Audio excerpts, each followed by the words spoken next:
Hello everyone, welcome to my channel. मैं सुनील कुमार। आज हम पढ़ेंगे इरिगेशन।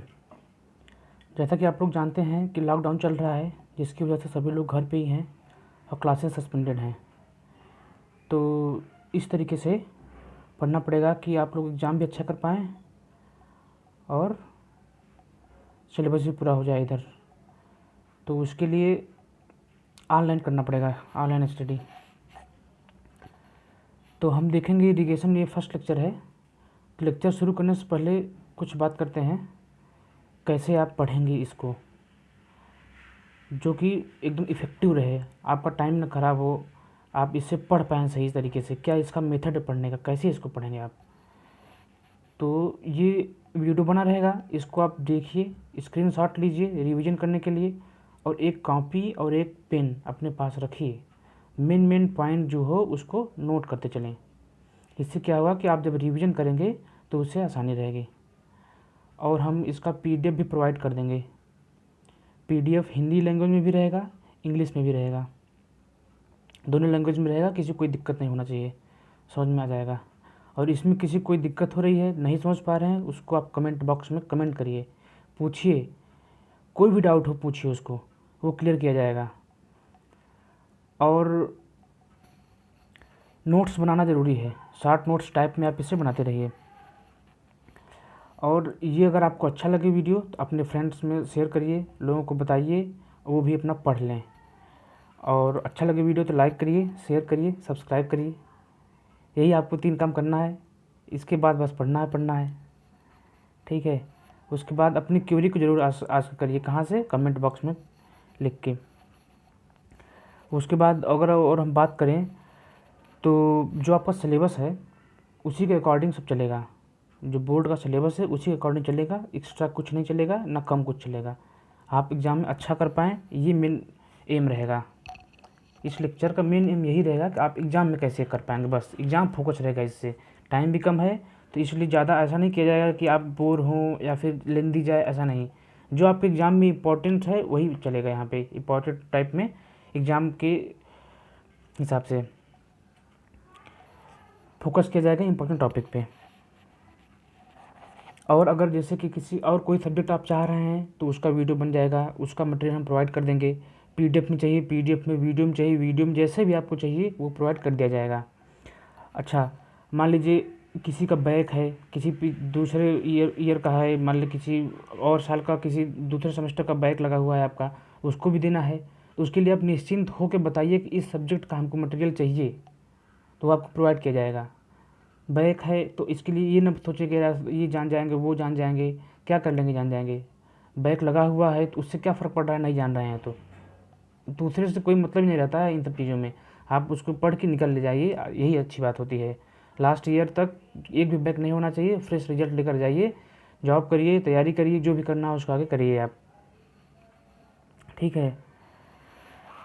और जो बैक पेपर रहेगा उसका हम स्ट्रेटजी बताएंगे, कैसे आपको पढ़ना है, कैसे इसी सेमेस्टर में इसके और सब सब्जेक्ट के साथ साथ उसको आप क्लियर कर पाएंगे, ये चीज़ हम बताएंगे, ठीक है। चलिए अब शुरू करते हैं लेक्चर। और कहीं भी आपको दिक्कत होगा उसको आप कमेंट करिएगा, लाइक करिएगा, शेयर करिएगा, सब्सक्राइब करिएगा। चलिए देखते हैं। इरिगेशन इंजीनियरिंग का ये फर्स्ट लेक्चर है। इसमें क्या है कि जो इरिगेशन होता है, पहले इसका इंट्रोडक्शन आपका पहले सिलेबस में क्या होता है, इरिगेशन इंट्रो है, फर्स्ट चैप्टर इंट्रोडक्शन। इंट्रोडक्शन का मतलब ये होता है कि सीधा सीधा उसका आप बताइए इसका मतलब क्या है, उसका डिफिनेशन बताइए, परिचय बताइए उसका। तो ये इरिगेशन क्या है, इसमें देखिए लिखा हुआ है, इरिगेशन में be defined as the science of artificial application of water to the land in according to the crop required. ये कह रहे हैं कि ये ऐसा साइंस है, ये ऐसा प्रोसेस है, ऐसा मेथड है जो क्रॉप को वाटर अप्लाई करते हैं, हम क्रॉप को वाटर देते हैं जितना उसको रिक्वायरमेंट होती है, इस चीज़ को बोलते हैं इरिगेशन। अगर आप चाहें तो वीडियो रोक करके सुन लीजिए, फिर उसको अपने आप में लिख लीजिए अपने नोट्स में, नहीं तो इसका स्क्रीनशॉट ले लीजिए। उतना टफ इंग्लिश भी नहीं है। देखिए, अच्छा इंग्लिश की बात आई है, इंग्लिश लैंग्वेज में आप टेक्निकल को पढ़िए, ये आपके लिए आगे बेनिफिट करेगा। क्यों?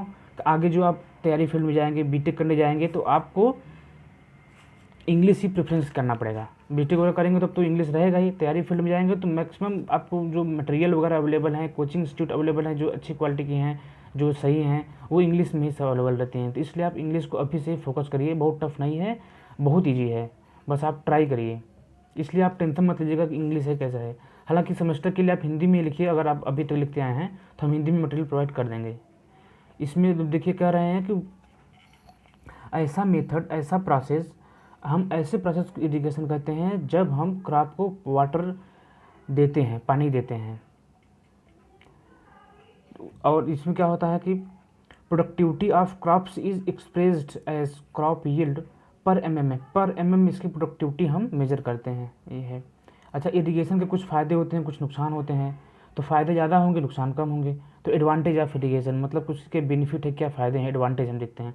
Increase in food production, increases in food production, अगर आप सिंचाई सही से कर रहे हैं तो आपको जो फूड प्रोडक्ट होगा वो सही होगा, ज़्यादा होगा, अच्छा होगा, क्वालिटी अच्छी होगी। प्रोटेक्शन अगेंस्ट ड्रॉट मतलब कि सूखे के खिलाफ आप बचे रहेंगे, उससे आपका बचाव होगा, सूखा नहीं हो पाएगा। अगर आप रेगुलर इरिगेशन करते रहेंगे वहाँ पे सूखा आने के चांसेस कम रहेंगे। आपके जो जहाँ क्रॉप लगे हुए हैं, जिस फील्ड में है, वहाँ पे आप सूखा नहीं आ पाएंगे उस एरिया में। मिक्स क्रॉपिंग, इरिगेशन के क्या फ़ायदे हैं कि आप मिक्स क्रॉपिंग कर सकते हैं। किसी को पानी कम चाहिए, किसी को पानी ज़्यादा चाहिए, कहीं ज़्यादा पानी चाहिए, कहीं कम पानी चाहिए, तो आपको मिक्स क्रॉपिंग करना चाहिए। रेवेन्यू जनरेशन अगर आप इरिगेशन सही से कर रहे हैं, इसका एक और मतलब कि आपका बेनिफिट है कि रेवेन्यू जनरेशन आपका अच्छा होगा। एम्प्लॉयमेंट मिलेगा इसमें, कैसे मिलेगा, अब गवर्नमेंट की बहुत ढेर सारी स्कीमें हैं जो ट्यूबवेल्स वगैरह लगवाते हैं, उसको ले आना जो प्रोसेस होगा उसमें एम्प्लॉय नियुक्त किए जाएंगे, वही सब करते हैं। ऐसा नहीं कि प्राइवेट को दे देंगे, अगर प्राइवेट को भी देंगे तो वो भी एक एम्प्लॉय हायर करेंगे। तो इससे क्या होता है, एम्प्लॉयमेंट जनरेट होता है। पानी जहाँ भी आपका फ्लो होगा वहाँ पे एक ऑपरेटर रहते हैं, जिसको बोलते हैं ट्यूबवेल ऑपरेटर, या फिर कोई भी रहते हैं, मतलब उसको मैनेज करने के लिए, देखने के लिए, उसको चलाने के लिए। तो इससे एम्प्लॉयमेंट बढ़ता है। Ground water table increases, ground water table increase हो जाएगा आपका, ये आप समझ ही रहे हैं। Transportation through canal, transportation through canal में क्या है कि जो इरिगेशन करेंगे आप पानी के थ्रू कर सकते हैं, कैनाल के थ्रू कर सकते हैं, मतलब नदी नहर के थ्रू आप इरिगेशन करिए। हेल्प इन पावर जनरेशन में भी हेल्प करता है। डिसएडवांटेज क्या है इसके, डिसएडवांटेज मेनली इसमें देखा जाए तो आपका ये है कि जब ज़्यादा आप पानी इरिगेट कर देंगे तो वहाँ पे क्या होगा, सीपेज के थ्रू नाइट्रेट जो है वो अवेलेबिलिटी उसकी हो जाएगी, जिससे कि क्या होगा, पॉल्यूशन आ जाएगा और उस जो सॉइल होगा वो फर्टिलाइजर उसका कम हो जाएगा। नेक्स्ट पॉइंट है कि वाटर लॉगिंग का है। नेक्स्ट पॉइंट में आप देखेंगे तो वाटर लॉगिंग ऐसे लिखी, बहुत वो नहीं है कि इसमें कि आप क्या करेंगे क्या नहीं करेंगे। वाटर लॉगिंग दो पॉइंट लिखिए इसमें, जैसे इसमें आ गया वाटर लॉगिंग हो गया, ऐसे करके लिख दीजिए। इसमें क्या लिख देंगे, यहाँ पे क्या है आपका ग्राउंड वाटर में, इसमें क्या नाइट्रेट की अधिकता हो जाती है सीपेज के थ्रू, इसलिए कर सकते हैं। यहाँ पे कर दीजिए आप वाटर लॉगिंग, 2 पॉइंट इसमें लिख दीजिए। अगर और पॉइंट लिखना चाहें आप तो ये लिख सकते हैं कि मैक्सिमम वाटर फ्लो होगा, ज़्यादा पानी होने से की वजह से क्या क्लाइमेट चेंज होने की संभावना रहती है, और इससे कई प्रॉब्लम आते हैं, आउटब्रेक हो सकते हैं, डिजीज़ आउटब्रेक हो सकते हैं, कई रोग आ सकते हैं, जैसे मलेरिया, डेंगू, इस टाइप के रोग आ जाएंगे। कहीं पानी इकट्ठा रहेगा बहुत ढेर टाइम तक, बहुत दिनों तक, तो वहाँ पे क्या होगा, इस टाइप के कीटाणु उत्पन्न हो जाएंगे, जिससे आपका रोग फैल सकता है।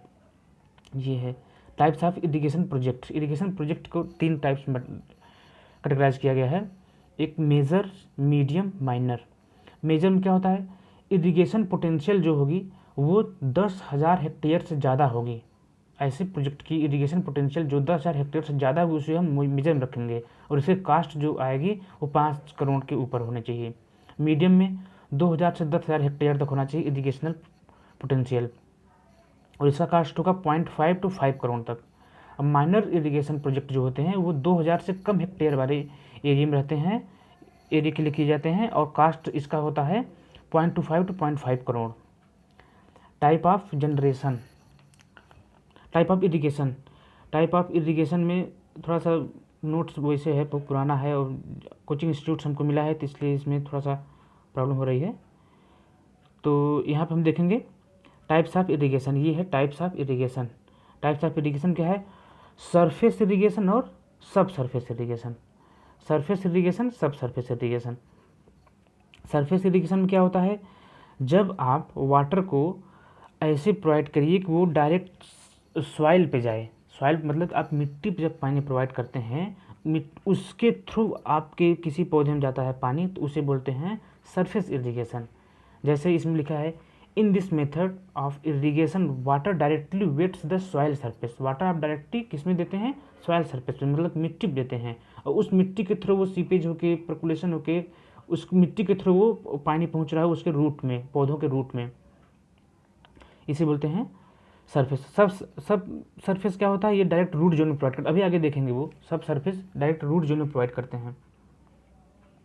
नेक्स्ट पॉइंट है, it can be classified as, अच्छा सरफेस इरिगेशन को भी दो भागों में बांटा गया है, फ्लो इरिगेशन और लिफ्ट इरिगेशन। फ्लो इरिगेशन क्या होता है, ऐसा इरिगेशन जो एक्शन ऑफ ग्रेविटी से प्रभावित हो, मतलब कि उसमें वो स्लोप के माध्यम से, ढाल के माध्यम से इरिगेशन करे वो, उसमें आप कोई मैकेनिकल पावर नहीं लगा रहे हैं कुछ, और आप एक्स्ट्रा कुछ नहीं कर रहे हैं, वो केवल और केवल एक्शन ऑफ ग्रेविटी के थ्रू वो बहता जा रहा है, मतलब स्लोप पे रहेगा आपका, और वो चला जाएगा। जैसे अब पहले होता था, नाली बनाते थे, छोटा छोटा नाली बनाते थे, उसमें क्या होता था कि वो पानी आप चला रहे हैं, वो पानी अपने आप जाता था आपके खेतों तक, कितने दूर खेत है उससे नहीं मतलब है, वो अपने आप धीरे धीरे जाता था पानी, वो था फ्लो इरिगेशन। इसमें लिखा है, when water is available at such height that it can be directly applied to agriculture of field by action of gravity. ये ध्यान दीजिए, इसको ग्रेविटी के थ्रू जब एप्लीकेशन करते हैं आप, तो उसको बोलते हैं फ्लो इरिगेशन। लिफ्ट इरिगेशन क्या होता है, इसमें आप कोई न कोई मैकेनिकल मैनुअल एक्शन लेते हैं, जैसे पंप लगा दीजिए, तो उससे क्या होगा, जो इरिगेशन करेंगे उसे लिफ्ट इरिगेशन बोलते हैं। अब टाइप्स ऑफ फ्लो इरिगेशन के टाइप्स देखते हैं, पेरेनियल इरिगेशन और फ्लडेड इरिगेशन। इसमें देखते हैं सब सरफेस इरिगेशन क्या होता है, अभी बताया गया था, अभी बताए थे कि रूट जोन डायरेक्ट अप्लाई करते हैं। तो इसमें देखिए, in this method water does not wet the surface. इस विधि में वाटर जो है वो सरफेस को वेट नहीं करता, सरफेस को गीला नहीं करता, directly applied to root zone. Directly हम कहाँ अप्लाई करते हैं, रूट जोन में, बाई एक्शन ऑफ कैपिलरिटी के थ्रू वो पानी पहुंच जाता है। इन सब पॉइंट को आप लिख लीजिए, या फिर स्क्रीनशॉट ले लीजिए। इसका स्क्रीनशॉट ले लेंगे तो आप रिवाइज करने में आसान होगा। अब इसके एडवांटेज देखेंगे कि इसके lift irrigation advantage of lift irrigation over flow irrigation. तो क्या एडवांटेज लिफ्ट इरिगेशन में, देखिए, irrigation is possible even during the drought year. अब देखिए, ये कह रहे हैं कि irrigation is possible even during the drought year. जैसे कि कभी कभी क्या होता है, सूखा पड़ जाता है, जब सूखा पड़ जाता है तो गवर्नमेंट कह देते हैं, कुछ लिमिटेशन रहता है, उतना बारिश नहीं होती है, गवर्नमेंट कहता है कि ये पूरा साल हमारा ड्राउट ईयर में गया है। जब ड्राउट ईयर हो जाता है तब क्या करते हैं कि अगर पंप लिफ्ट इरिगेशन के थ्रू आप कर रहे हैं, जैसे पंप चल रहा है या और कुछ चल रहा है, तो लिफ्ट इरिगेशन के थ्रू आप करेंगे इरिगेशन इस मेथड से, तो ये इरिगेशन आपका पॉसिबल रहेगा लिफ्ट से। ड्राउट ईयर में आप क्या करेंगे, लिफ्ट इरिगेशन से इरिगेशन कर सकते हैं, क्योंकि सूखा है तो वहाँ पे आपका पानी कम लगेगा। अगर पानी ज़्यादा लगेगा कैसे, जब आप करेंगे उससे फ्लो इरिगेशन से। नेक्स्ट है, high yield can be obtained with good water management fertiliser application. ये कह रहे हैं हाई यील्ड, मतलब कि यील्ड के मतलब यहाँ पे ये है, high yield can be obtained with good water management fertiliser application. इसका मतलब ये हुआ कि जो आपकी प्रोडक्टिविटी आएगी, जो फर्टिलाइजर होगा वो इससे ज़्यादा होगा। लिफ्ट इरिगेशन से आप अच्छे तरीके से वहाँ पे प्रोवाइड कर पाएंगे पानी को। Water can be applied to required depth when it is time to irrigate. जब भी आप इरिगेट करेंगे, जितना उसको पानी चाहिए उसकी अवेलेबिलिटी आप करा देंगे इससे, लिफ्ट इरिगेशन से आसानी से। There are no pollution and evaporation losses. इसमें क्या होता है, इवेपोरेशन का लॉस नहीं होता, हालांकि कम होता है, जिसको आप नहीं कह सकते हैं, नहीं होता है, due to pumping from nearby tubewell ETC। मतलब कि आप पंपिंग के थ्रू नियर बाई ट्यूबवेल रहेगा उसके थ्रू कर सकते हैं, तो इसमें इवेपोरेशन भी कम होता है, आप पाइप के माध्यम से पानी को दे सकते हैं अपने एग्रीकल्चरल लैंड पे। फिफ्थ पॉइंट है, water logging problem can be prevented. Water logging का प्रॉब्लम नहीं आएगा, कहीं पानी इकट्ठा नहीं होगा, इसलिए आपको वाटर लॉगिंग नहीं आएगा। Cash crop can be grown, cash crop can be grown मतलब आप इसको अल्टरनेट क्रॉप ग्रो कर सकते हैं, जब चाहिए आप तब जहाँ चाहिए वहाँ आप ग्रो करिए और पानी इस मेथड से ले जाइए। अगर उस जो भी होगा वो आपका कॉस्ट देगा, उससे आपको बेनिफिट मिलेगा, तो इसे बोलते हैं cash crop can be grown. Lift irrigation can be installed directly, ये कह रहे हैं can be installed directly on the farm at any time with a small investment. इसका मतलब ये हुआ कि आप कहीं समर्सेबल टाइप में, ट्यूबवेल, छोटा ट्यूबवेल टाइप में आप लगा सकते हैं इसको, तो वहाँ से लिफ्ट इरीगेशन हो जाएगा, डायरेक्टली आप इसको यूज़ कर सकते हैं, इसमें बहुत ज़्यादा दिक्कत नहीं होता है। अब तो गवर्नमेंट भी इसमें बहुत अच्छे तरीके से भाग ले रही है और लोगों का, किसानों का सहायता कर रही है। Method of irrigation, method of irrigation में देखेंगे तो क्या है, फ्री बोर्डिंग, फ्री फ्लडिंग होना चाहिए, यहाँ पे ये मिस्टेक लिखे हुए हैं यहाँ पे। मेथड ऑफ इरीगेशन में फर्स्ट क्या है, फ्री फ्लडिंग, फ्री फ्लडिंग होगा FLOODING, free flooding, free flooding होगा यहाँ पे, ठीक है। नेक्स्ट है बॉर्डर, फ्री फ्लडिंग, नेक्स्ट है बॉर्डर, फिर ड्रिप है, फिर स्प्रिंकलर है, फिर चेक फ्लडिंग है, बेसिन फ्लडिंग है। इतने मेथड हैं यहाँ पे। अब हम सबको देखेंगे बारी बारी से। देखिए फ्री फ्लडिंग क्या है, it is also called as ordinary flooding. Ordinary flooding मतलब ये होगा सिंपल मेथड, साधारण मेथड। जैसे कि आप लोग देखते होंगे कि गाँव में जहाँ पानी लगाया था खेतों वगैरह में, एक तरफ से पानी आप प्रोवाइड करते हैं, वो पूरी खेत में जाता है, एक ही तरफ से पूरे खेत में भरता रहता है। आप पानी लगा के घर पे आते हैं, सो जाते हैं, रात भर सोते रहेंगे, सुबह उठ के जाएंगे, देखेंगे अरे यार पानी तो हम चला दिए थे और बंद नहीं की मशीन, हमारा खेत भी भर गया और बगल वाले का भी खेत भर गया। तब सुबह सुबह बगल वाला कहेगा अरे चलिए कोई बात नहीं, हो गया, ऐसे होता रहता है कभी कभी, अब ध्यान ही नहीं दिए। तो ये होता है। तो इससे क्या हुआ कि आप इसमें क्या है, वेस्ट है वाटर का, हर का सबका अपना अपना एडवांटेज है। आसानी होती है, आसानी ये होती है कि आप एक जगह लगा दीजिए और वो अपना जाता रहेगा, आपको उसमें मेहनत नहीं करना पड़ेगा कुछ। तो इसलिए इसे बोलते हैं ऑर्डिनरी फ्लडिंग। ये आपका मेन सप्लाई है, ये आपका मेन सप्लाई है। इधर डिचेस बने हुए हैं जहाँ पे वाटर आप जा रहा है, इसके थ्रू आपका जाएगा फील्ड में, ये सब फील्ड है। नेक्स्ट है, in this method ditches are excavated is the field on they may be either on the contour up. हाँ वही है, करने का मतलब ये है डिचेस आप प्रोवाइड करते हैं जिससे आसानी से आप पहुँच जाए वाटर वहाँ पे। Water from these ditches flow across the field, पूरे फील्ड में जाता है, ठीक है। It is some time also called wild flooding, कभी कभी इसे वाइल्ड फ्लडिंग। वाइल्ड फ्लडिंग मतलब ये कि ये होता है जैसे आप एक तो जैसे जंगल हो गया, जंगल वगैरह, या फिर कहीं कोई ऐसा क्रॉप है जिसमें बहुत ज़्यादा एरिया में रहता है, तो आप उसको क्या करते हैं कि एक तरफ से लगा देते हैं, वो एक तरफ से लगाएंगे दूसरी तरफ पूरा पानी जाता रहेगा ऐसे। तो इस टाइप से इसको वाइल्ड फ्लडिंग कर देते हैं। वाटर, फिफ्थ पॉइंट देखते हैं, fifth point, water application efficiency is very low. Water application efficiency is very low होता है इसमें। It is most suitable for close growing crop. क्या कर रहे हैं ये देखिए, अच्छा पॉइंट है, इसको आप नोट करिए। It is most suitable for close growing crop, इसका मतलब जो क्रॉप्स पास पास में होते हैं उसके लिए ज़्यादा सुटेबल होता है ये। क्यों? क्योंकि पास पास क्रॉप हैं तो उसमें आप कहीं पे पार्टीशन नहीं बना पाएंगे और कोई आप जाके वहाँ पे प्रोवाइड नहीं कर पाएंगे। इसलिए क्या है, आप एक तरफ पानी फ्लो कराते हैं, दूसरी तरफ पूरा हो जाता है। Like as pasture, rolling ground, ये रोलिंग ग्राउंड में सही रहता है। रोलिंग ग्राउंड मतलब ये होता है कि एक तरफ स्लोप है, ढलान है, तो उसमें क्या करेंगे आप एक तरफ लगा देंगे, दूसरी तरफ जिस तरफ ढलान उस तरफ पानी चला जाएगा पूरा। नेक्स्ट देखते हैं, नेक्स्ट है आपका बॉर्डर फ्लडिंग। बॉर्डर फ्लडिंग क्या है, it is most popular method in India. ये इंडिया में मोस्ट पॉपुलर मेथड है ये बॉर्डर फ्लडिंग, मतलब मैक्सिमम हम लोग अपने सिंचाई के लिए इसी मेथड का यूज़ करते हैं। In this land is divided into A number of strips separated by low leaves. इसमें क्या करते हैं आप अपने लैंड को डिवाइड कर देते हैं कई स्ट्रिप्स में, पार्टीशन कर देते हैं उसका। ये देखिए उसका पार्टीशन कर दिए इस टाइप से। ये आपका मेन सप्लाई लाइन है, यहाँ से ऐसे पानी जा रहा है, ये आपका खेत है। अगर यहाँ से लेके यहाँ तक आपका खेत है, तो आप अपने खेत में क्या करेंगे, इसको ऐसे ऐसे पार्टीशन कर देंगे, ऐसे ऐसे ऐसे मेड बना देते हैं, जैसे गाँव बोलते हैं मेड बोलते हैं, या फिर आप पार्टीशन कर देंगे। तो ये क्या करेंगे, इसको थोड़ा सा अपने लैंड में ही जो अंदर रहेगा इसको थोड़ा सा पतला रखेंगे, जिससे कि आपको बाद में आसानी हो इसको यूज़ करने में। तो अब क्या करेंगे, यहाँ पे आप लैंड यहाँ से प्रोवाइड करेंगे, यहाँ से लैंड प्रोवाइड करेंगे, इसमें लैंड प्रोवाइड करेंगे, इस एरिया में पूरा ये फुल हो जाएगा, फिर इसमें लैंड प्रोवाइड करेंगे, इस एरिया में पूरा पानी फिल हो जाएगा, इसमें प्रोवाइड करेंगे, फिर इसमें पूरा पानी प्रोवाइड हो जाएगा।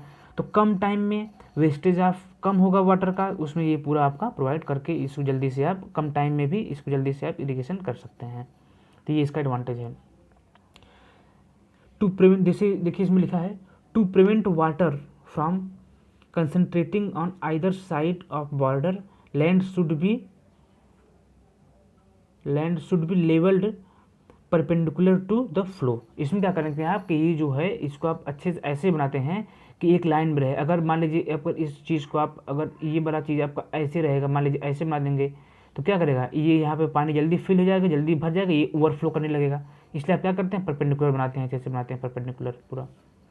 बेसिन फ्लडिंग क्या होता है, this method is a special type of check flooding. जो चेक फ्लडिंग होता है उसका एक स्पेशल टाइप है, and it is specially adapted for orchard tree. Orchard का जो ट्री होता है, ऑर्चर्ड के लिए ये स्पेशली यूजफुल होता है। ये देखिए ऑर्चर्ड ट्री के लिए इसमें क्या करते हैं, ये आपका मेन सप्लाई लाइन रहेगा, यहाँ पर ट्री है, इधर से आप पानी प्रोवाइड करेंगे, इधर से आप पानी प्रोवाइड करेंगे, इधर से आप पानी प्रोवाइड करेंगे, ऐसे अब यहाँ पे जाएगा डायरेक्टली। ये है मेथड यहाँ पे जाने का। देखते हैं इसका point.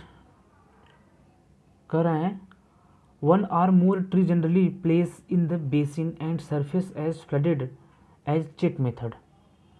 one or more trees में आप इस मेथड से प्रोवाइड कर सकते हैं एक ही बार में। flatter the ground surface easier to construct the basin। अगर आपका ग्राउंड सरफेस फ्लैटर है, मतलब सेम लेवल पे है, फ्लैट है, तो आप आसानी से उसको प्रोवाइड कर देते हैं। ऐसे नाले बना के, ऐसे स्पेस बना के, यहाँ ट्री के पास ऐसे करके आप यहाँ पे प्रोवाइड कर देंगे, इसलिए करते हैं इसे। फोर्थ पॉइंट है size and shape of the basin are mainly determined by land slope soil type and required depth of irrigation water apply. अब इसमें क्या कहें, जो साइज रहेगा और बेसिन का शेप रहेगा वो डिपेंड करता है कैसा आपका types of required depth of irrigation water apply. वो डिपेंड करेगा कितने डेप्थ पे आपको वाटर अप्लाई करना है, वहाँ पे आप उस टाइप से आप बेसिन बनाएंगे। नेक्स्ट है आपका चेक फ्लडिंग। चेक फ्लडिंग में क्या होता है इसको देखते हैं। It is similar to ordinary flooding. वहाँ पे भी देख लेते हैं, यहाँ पे भी वही चीज़ है। It is similar to ordinary flooding except the water is central by surrounding the check area with low and flat leaves. Next क्या है, क्लोज ग्रोइंग क्रॉप कर रहे हैं। Close growing crop such as jowar preferred. इसमें क्या करते हैं कि अगर आपका क्रॉप जो है क्लोज है तो उसके लिए हम इसको प्रीफर करते हैं, इस मेथड को प्रीफर करते हैं। This method suitable for more permeable and less permeable soil. More permeable and less permeable soil पे भी ये प्रीफर होता है, इसको ये सुटेबल रहता है ये मेथड। परमिएबल, और अगर परमिएबिलिटी आपको नहीं पता होगा तो आप कमेंट करिएगा, बता देंगे। फुरो फ्लडिंग क्या होता है, अब देखते हैं। नेक्स्ट आ गया फुरो फ्लडिंग क्या होता है, इसमें कह रहे हैं इन this method irrigation only 20 to 50%, ध्यान दीजिए, कह रहे हैं 20 to 50% is field area is wetted so evaporation losses reduces. इसमें ये कह रहे हैं जो आपका फील्ड एरिया है उसको, मतलब कि जो ऐसे जगह जहाँ पानी जा रहा है, जहाँ जिसका यूज नहीं है पानी का, तो वो केवल 20 से 50% ही ऐसा एरिया में ये पानी जाता है। इसलिए आपका जो इवेपोरेशन लॉस होता है वो कम होता है, पानी वहाँ गया ही नहीं, मतलब वेस्टेज जगह पानी कम जाता है, इसमें वेस्ट ज़्यादा नहीं होता है, तो इसलिए इसमें 20 से 50% आपका इवेपोरेशन कम हो जाता है। 20 से 50% is field area is wetted. ये कह रहे हैं 20 से 50% जो आपका फील्ड एरिया है, जैसे मान लीजिए आपका कोई एरिया है, उसका 20 से 50% ही ये वेट करता है, गीला करता है। ये इसका एडवांटेज है। नेक्स्ट पॉइंट है furrow was the narrow ditches which are excavated between row of plants and carries water through. ये कह रहे हैं कि इसमें क्या करते हैं कि डिचेज को हम बनाते हैं। डिचेज बनाने से क्या होता है कि जो पास में क्रॉप है उनको हम प्रोवाइड वहाँ से करते रहेंगे ऐसे ही। It is preferred on uniformly flat and gentle slope. इसमें ये कह रहे हैं कि जो यूनिफॉर्मली फ्लैट स्लैब रहता, स्लोप रहता है उसमें हम इसको मैक्सिमम प्रोवाइड करते हैं, जनरली प्रोवाइड करते हैं, प्रीफर करते हैं। स्प्रिंकलर